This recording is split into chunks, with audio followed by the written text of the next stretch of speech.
అందరికీ నమస్కారం అండి. మా ఛానల్కి స్వాగతం. ఈరోజు oats recipe, simple and healthy recipe తయారు చేయడం ఎలా ఈ వీడియోలో చూద్దామండి. ముందుగా స్టవ్ వెలిగించి ఒక ప్యాన్ను స్టవ్ పై పెట్టి కొద్దిసేపు నూనె వేసి బాగా వేడి చేయండి. అందులో శనగపప్పు, ఉద్దిపప్పు, జీలకర్ర, ఆవాలు వేసి బాగా వేయించండి. కావాలంటే కరివేపాకు కూడా వేసుకోవచ్చు.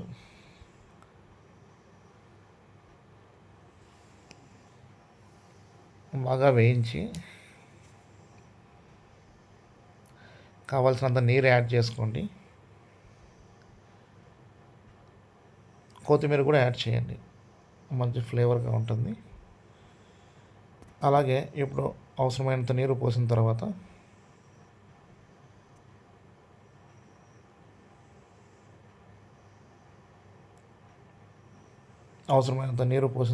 ఉప్పు వేసి బాగా మరిగించండి. నీరు మరిగిన తర్వాత ఓట్స్ వేసి బాగా కలపండి. 5 నిమిషాలు ఉడికించాక స్టవ్ ఆఫ్ చేయండి. సింపుల్గా రుచిగా ఉండే healthy breakfast oats recipe ready అండి. సర్వ్ చేసుకొని తిని ఎంజాయ్ చేయండి.